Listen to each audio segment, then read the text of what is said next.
again, thank you all for participating, and thank you for those of you who have participated in our little research. We've sent the report around. I think everybody has had a chance to read it. So again, I'm not going to completely present it from the top. Now, why did we want to do this? This was already in the pre-COVID times, which I think for all of us feels like years ago, as the endless days of quarantine float along like a river.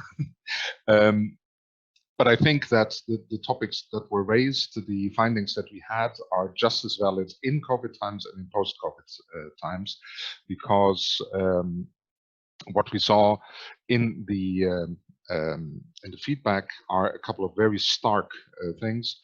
First of all, it is very hard for everyone to convince their colleagues, to convince the organization that CX is the way to go. Now, this is has been a big topic in the past year. It's really not a surprise to hear people complain about this, but it's quite stark how strongly this comes through. And one of the first things in that is, of course, that a lot of organizations overestimate their CX maturity. I mean, we've been using for years, and probably many of you also, that I think it was a Bain research already from a couple of years ago, where 80% of the CEOs think they have a above average CX delivery, while only 8% of their customers agree. Somebody told me recently that that number has changed more to like 60 and 15 or 70 and 15. But the point is still, most organizations overestimate their CX maturity. And I think we've all had that the kind of conversations, if you talk to someone, and I'm having that particularly strong in B2B at the moment, you say, look, you need a voice of the customer program, but the answer comes, oh, we know what our customers value. Well, no, you don't. And I think this is one of the key things where we collectively need to look for solutions. The second thing, of course, and it's all linked to each other, that many CX managers are not sure whether their role actually has impact. That is on the one hand because they have trouble proving the impact, because they have trouble coming up with a ROI or something like that, but also sometimes a little bit, well, I think desperate is maybe too strong of a word, but we had a very interesting session last year at the Merits conference in Germany, where there were 60 practitioners in the room. And one of the practitioners was actually moderating, and he asked everybody, what's your key problem? And it was more than a third of the people in the room, when asked, said, my biggest problem is that we haven't, that we think that what we're doing is cosmetic. We're only here as an excuse or as a shibboleth. We're here so that the CEO can put something in his annual report, which is, of course, not a particularly motivating thought. And it was also there that we saw what I have as the third point here on this page. Just a second, answer for.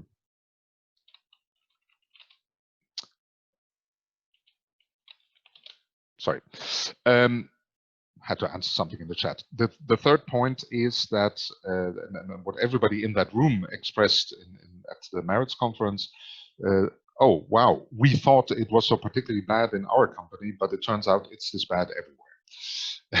and I actually got that back in a couple of comments of people receiving the report. Oh, I really thought, it's really reassuring to feel that we're not alone. That's also why I want to make this an interactive discussion, so we share maybe some ideas on how to overcome these issues. Obviously, that's a little bit also our role as consultants. We've dealt with 40, 50 projects over the past 15 years, so we have a couple of experiences, but I really, really want to invite everyone to share their experiences and ideas. So executive summary, if we look at the sheer numbers or the pure numbers, key point of challenge that was brought up by 41% is the engaging part. How do I engage all departments, all top management to actively show their commitment or to actually commit, to engage?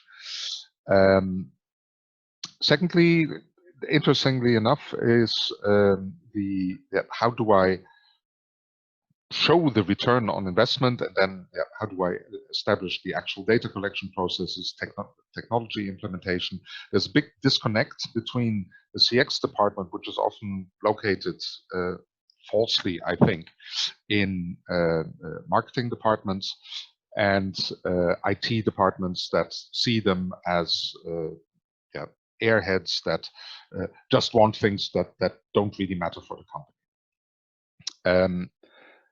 I posted as a comment on on LinkedIn when I posted the research. One of the first comments is my own, where I posted an article that came by just an hour later after posting it, that showed that it's exactly those organizations where CX is put as a sub-function of marketing that struggle the most, while those where CX is directly allocated or directly reporting to the C-level, to the board, to the management, are the ones that actually have an impact. Does any of you have something to add in this? And any of you have this experience that can indeed showcase a good example of how direct reports to the management can help?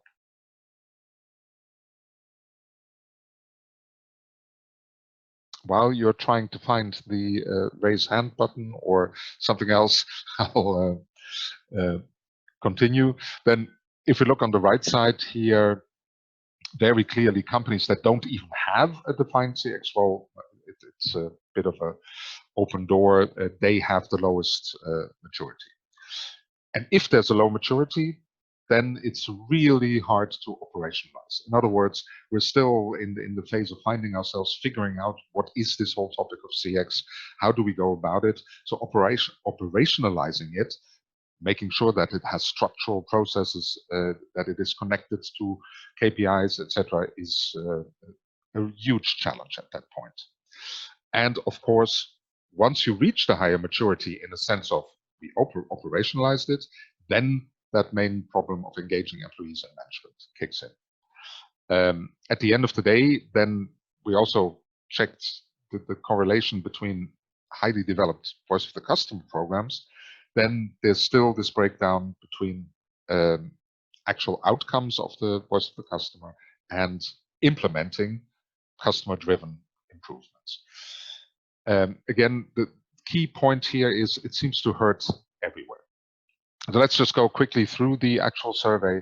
It was an online survey primarily focused on my contacts on LinkedIn, but we had a couple of people from outside that by posting it. In the end, we had 144 participants to the survey, and another 18 one-on-one individual interviews that actually gave a lot of additional insight. So what were the questions we looked at? How would you evaluate? Have you your overall maturity? Do you have a voice of the customer program? What's your single biggest challenge? And then a couple of secondary questions. Why did you even start on this topic? What have you tried in the past? And we also looked at, these were more for us internally to plan our future content strategy. How are people looking for content? What are the kinds of content they're looking at? So we chose not to put that in there.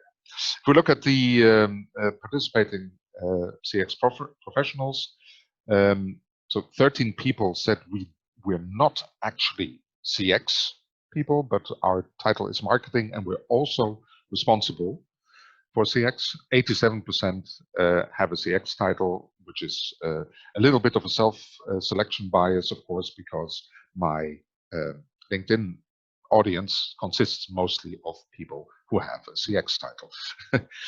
Mostly Western Europe, but generally also an interesting spread beyond that gave some interesting insights as well.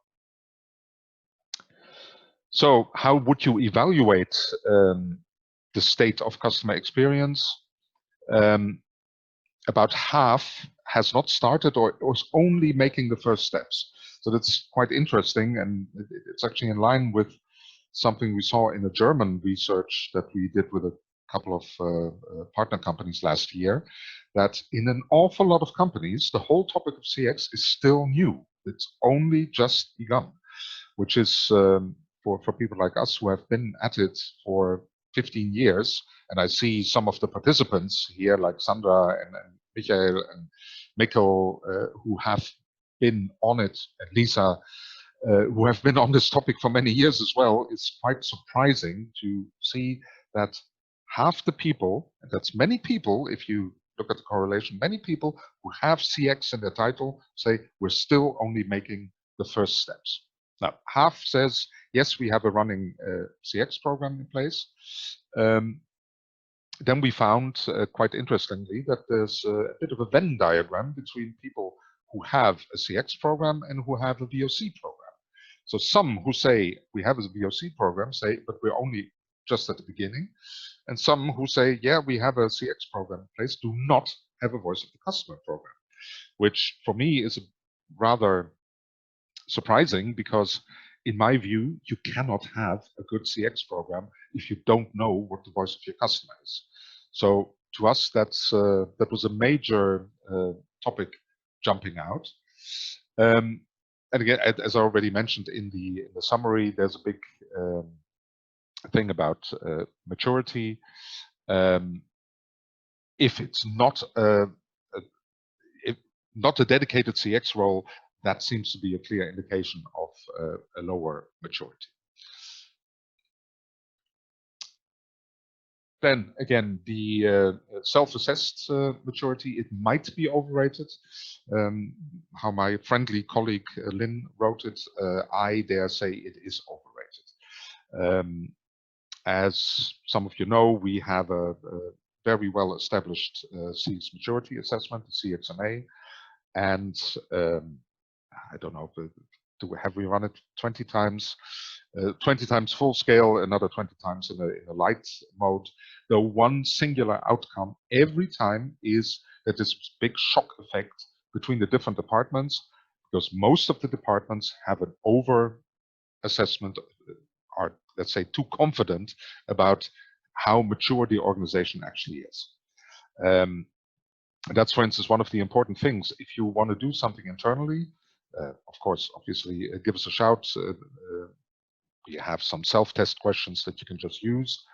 But if you do it with all departments, not just marketing, not just CX.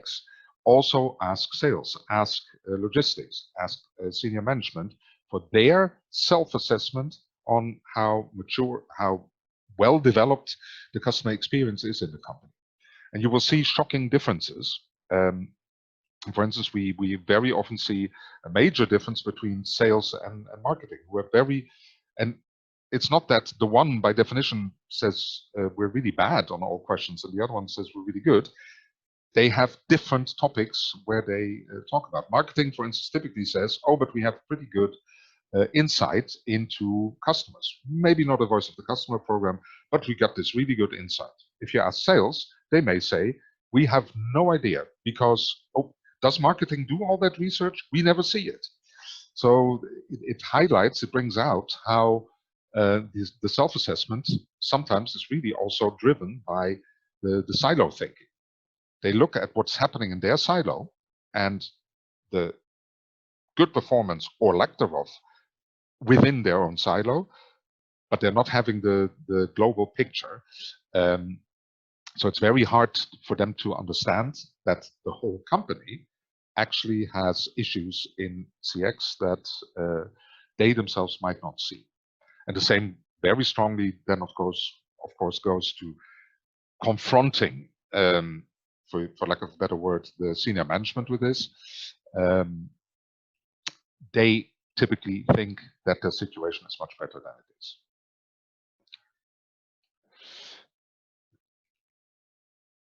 And asking for the biggest CX challenges, we highlighted a couple of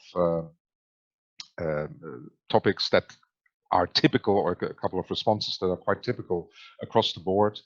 You know, biggest challenge is that the organizational structure isn't organized around the customer yet. That's one of the core elements that we keep coming across. The organization is driven at the end of the day by KPIs. The structure responds, the humans in the organization respond to KPIs.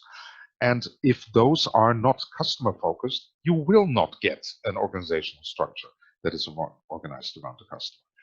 And it's hard to establish that. And you will have to fight a lot of established structures within the organization.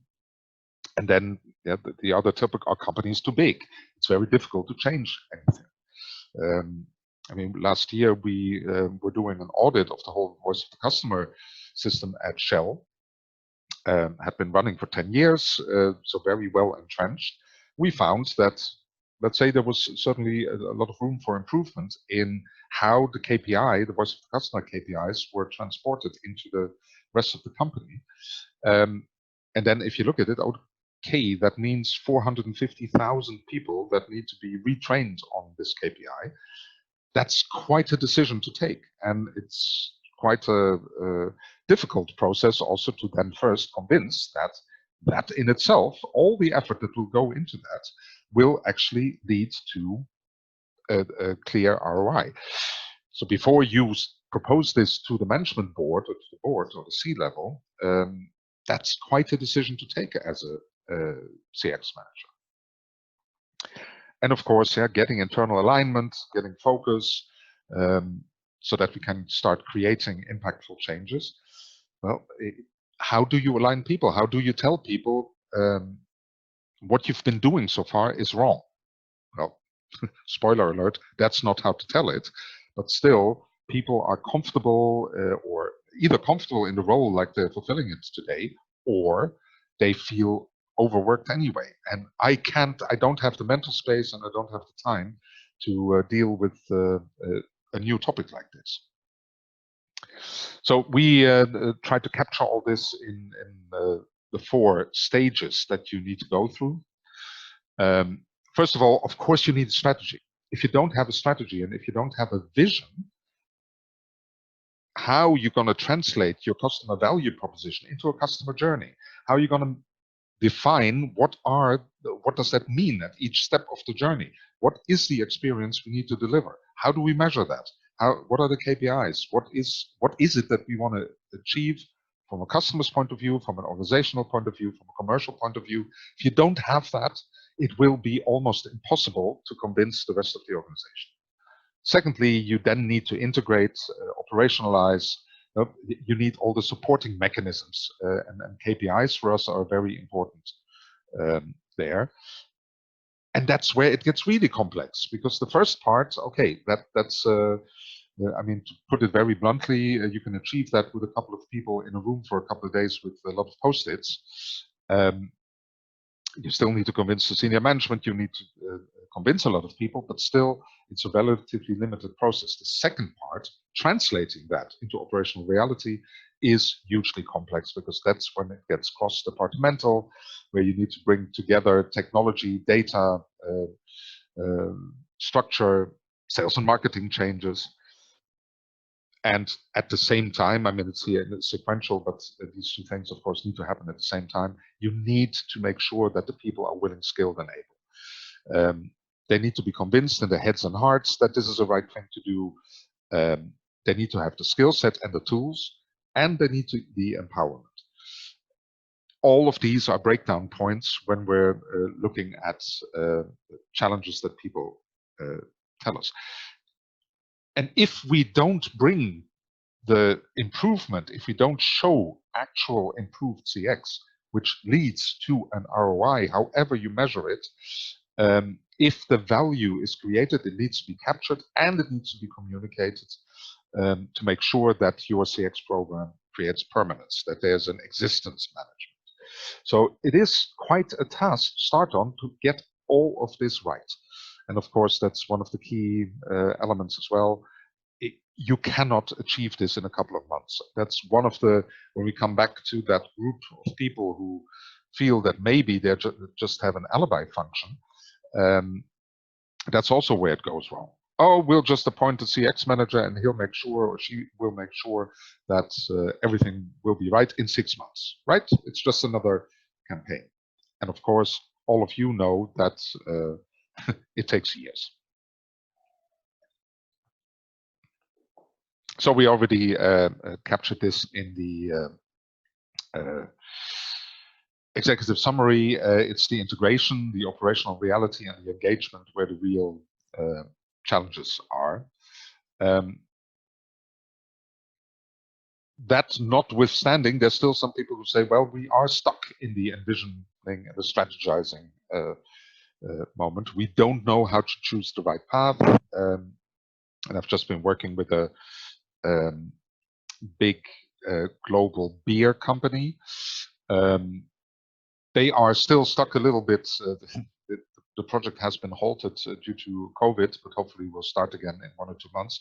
They're still in the strategizing part, and it's very complex at the global company because you're dealing with different countries of different maturity levels. Some of their countries are already quite advanced, but 90% of the countries are nowhere. They've always only focused on logistics, on quality, things like that.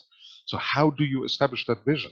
How do you shift the mindset of the senior management that, as of now, maybe you need 3 pillars to your strategy and not just 2? And if you don't have that vision, and if it doesn't come from senior management, it will be very hard to approach the next steps. So again, we say one of the key elements is to really start with a clear assessment. Even if you are already going, if you already have a strategy, make sure that all the stakeholders in the organization are involved in a conversation. And I'm emphasizing this all. That does mean the front line. It does mean drivers. It means mechanics. It means agents in the contact center, because they will provide a reality check on the beautiful strategies that maybe have been put down at some point. And that's, very good. We're using here some case studies, but it's one of our real points of convincing. And yes, we love to do it, but if you want to do it yourself, do it yourself. But make sure that you get this wake up, this aha moment in the organization, and set the right expectations. You cannot expect miracles in 3 to 6 months. It will take years, but, and this is of course very important to keep the momentum, you can continuously have some quick wins. Create these quick wins. They help you convince the organization to keep going.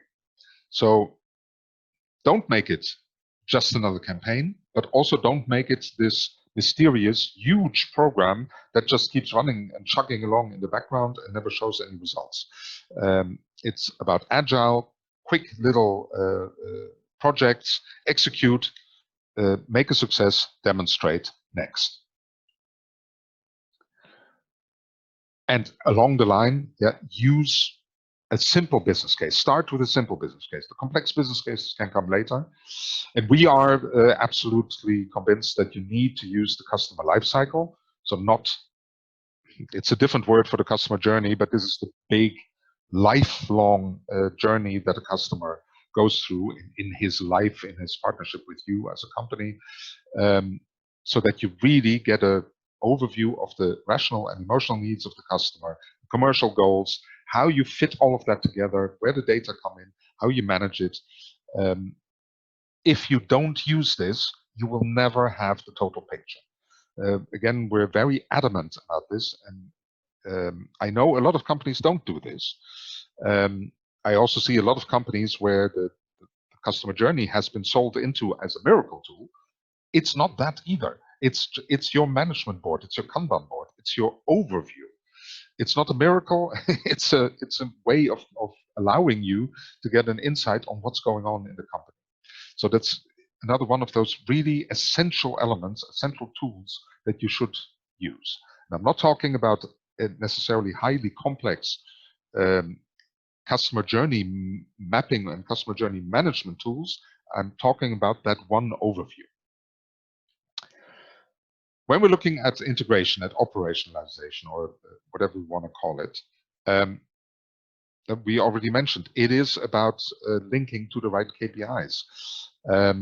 Because if we don't have that KPI, if we cannot show that there is also ROI, that we're actually improving, it will be extremely hard to convince, for instance, IT departments that they should support you. And mind you, I realize I sounded maybe a bit negative about IT departments. I really don't mean that, because most IT departments that we're meeting nowadays are very business oriented, are even customer oriented. But they're saying, look, like any IT department, we're constantly facing backlogs, etc. We have a lot of requests from everywhere in the company. Prove to us, convince us that what you're asking for, that what you're proposing, should be in the next wave of implementation in 3 months and not 18 months out, because we have scarce resources. So make sure that you tell the story right to everyone in the organization. And therefore, it's very important to get everybody in from the get-go, get your whole team on board, get the other departments on board, make it a cross-departmental effort, which is, of course, again, where it's very important to have that support from the senior management. And get in with all guns blazing. Make sure that you get momentum. That I said it before, small project, take inspirations from other industries, see what they did, replicate, make it a small, quick success story, and keep going from there. Don't make it this big, lumbering thing that needs millions in pre-investment before you see any results, because the chances that you will get your budget through are relatively small. Where are the challenges? Again, showing the return on investment, getting the data collection going, the connection to technology and IT. Organizational structure actually is a bit trailing. It really is in convincing the others that it makes sense, that you are going to show return on investment. Again, that's why it's so important to get small projects. Of course, important in all of this is listening to the voice of the customer. There will be outcomes that are different from what everybody in the organization expects. So a beautiful little graph come by from an IBM study. I saw it last night about digitization necessities. The assessment of the senior management, why digitization is important to the customer, turns out to be a completely different one than what the customers themselves say. The customers are just looking for convenience, make it faster, easier, simpler, while the management thinks that the customer is this highly digitized being that wants all kinds of bells and whistles. Listening to the voice of the customer is not just a way to find out where your problems are, it's also a great way to help prioritize your investments in things. Don't do the stuff that's not important to the customer. A good CX program should, bluntly speaking, maybe not even cost much, because you will identify things that you can stop doing. Create that governance structure. That's the one thing where you really must insist, and insist to the point of threatening to resign. You must get cross-departmental support, and that has to be driven from the C-level. Otherwise, nothing will happen. But if you build that up, you will see that once they are on board with the topic, it's the other departments that often bring the best suggestions.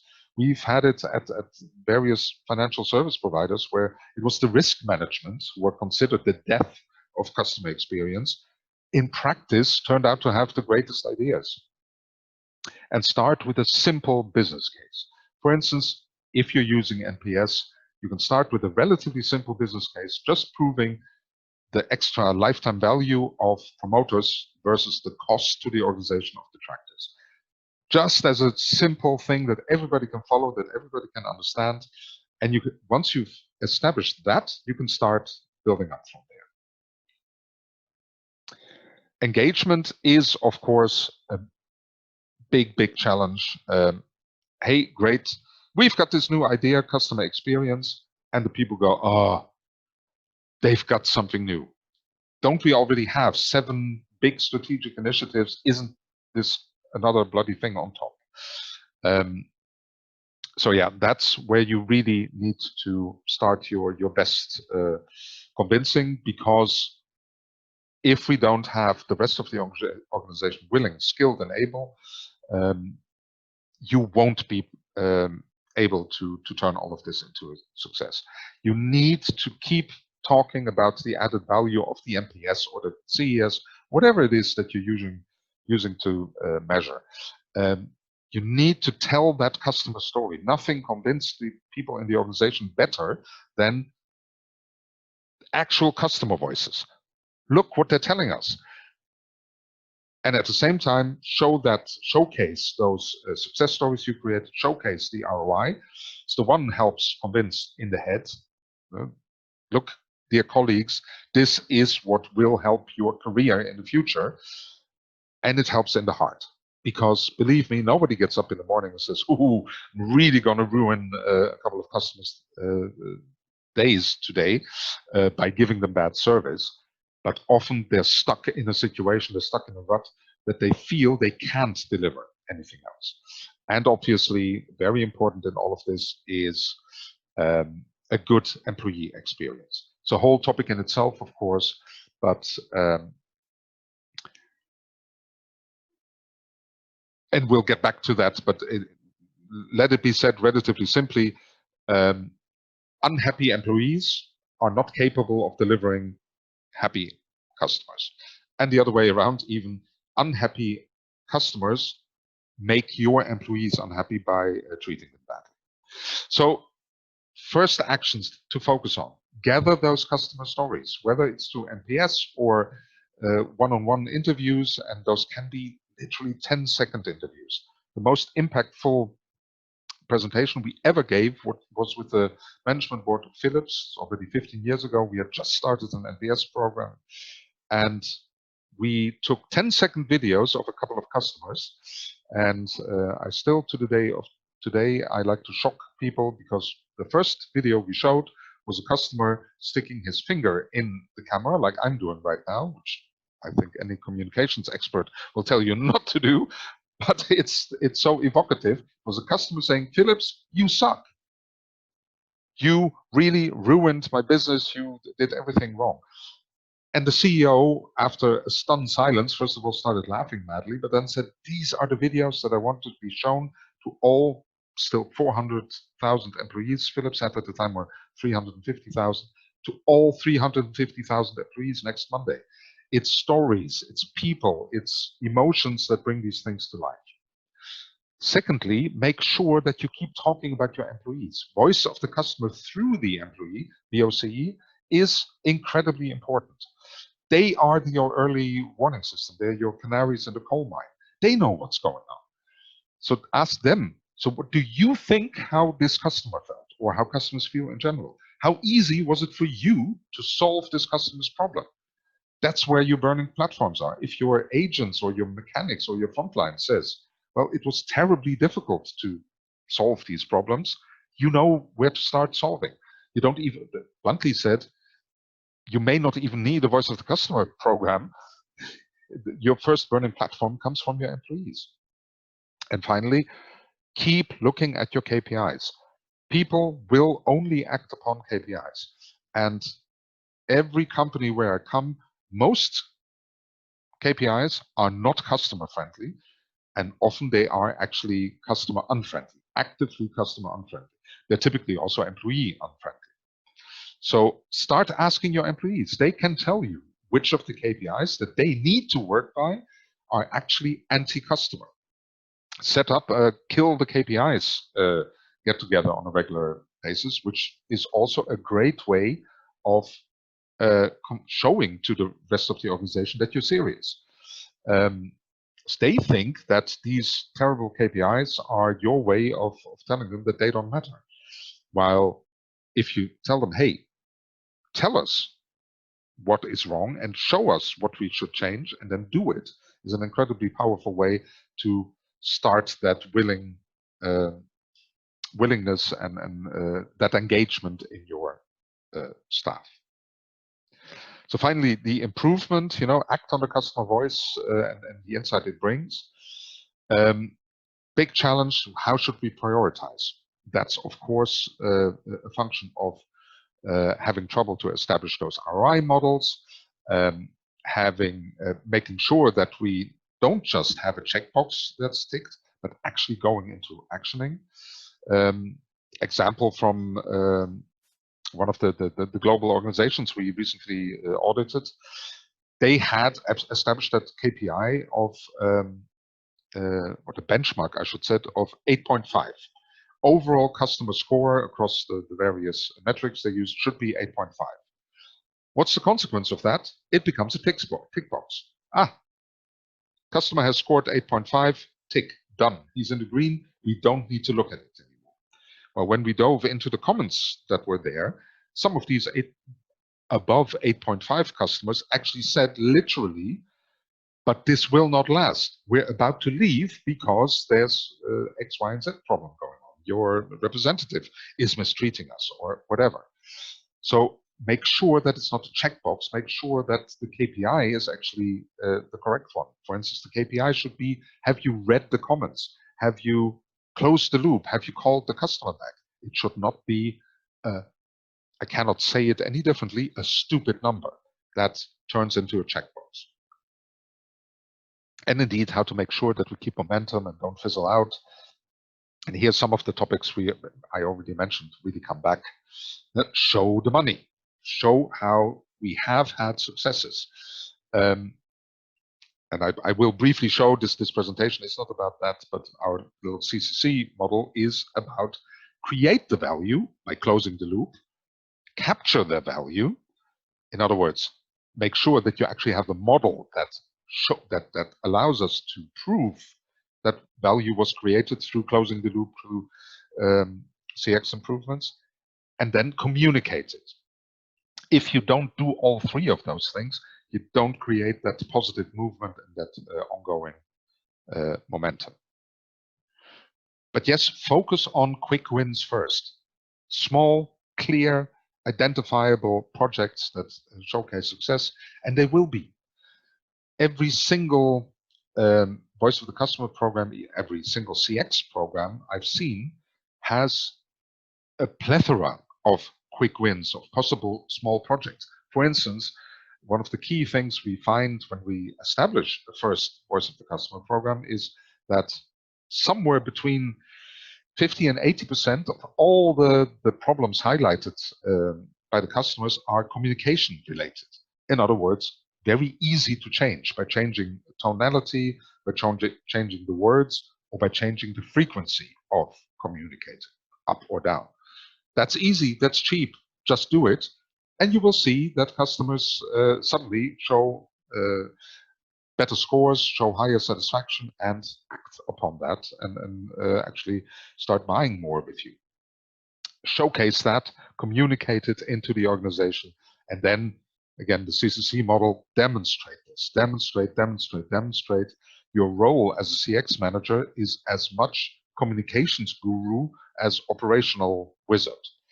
Lynn Hansecker said it, that the ultimate role of the CX manager is to tell the customer story to the organization in such a way that they cannot but act upon it. Make it the only reasonable choice to act upon the customer's voice. So if we look a little bit at a couple of others, and again, I'm inviting you, please drop your comments, raise your hand, leave a question in the Q&A, I'll gladly leave the floor to someone else. So I'm not going to go through each of these slides. They just show again what we already said. I mean, obviously, we see that a lot of people are relatively new to the job.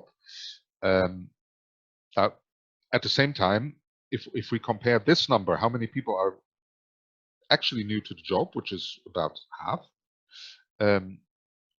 well, really new to the job, 1/4. And we see that, what was it, almost 40% says from a maturity level, we're really nowhere.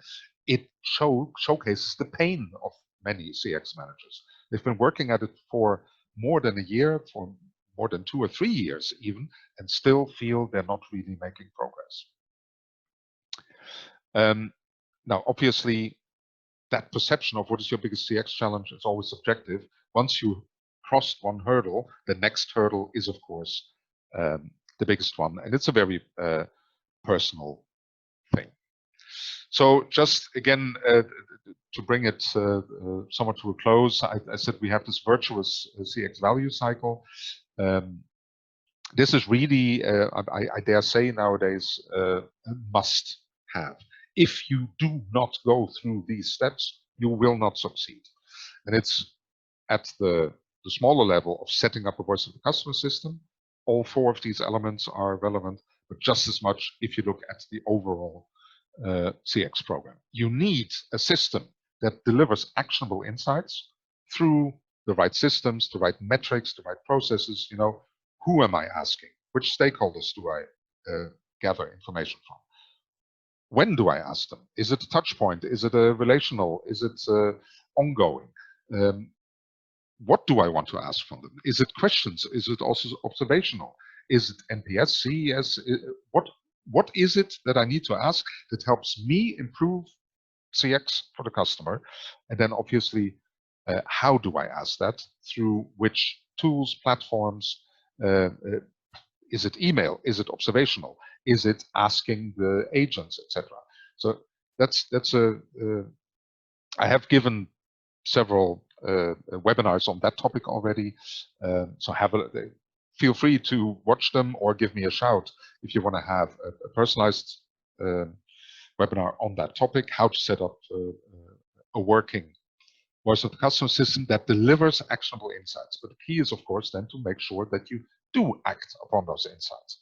Closing the loop, using the insights to actually drive sales. It can be very simple. One of my B2B customers, if from the voice of the customer comes a 9 or a 10, but they see that the share of wallet that particular customer has is below 60%, they just call them up. Say, hey, great, you love us. Now prove it, buy more from us. And it's that simple, and people actually do it.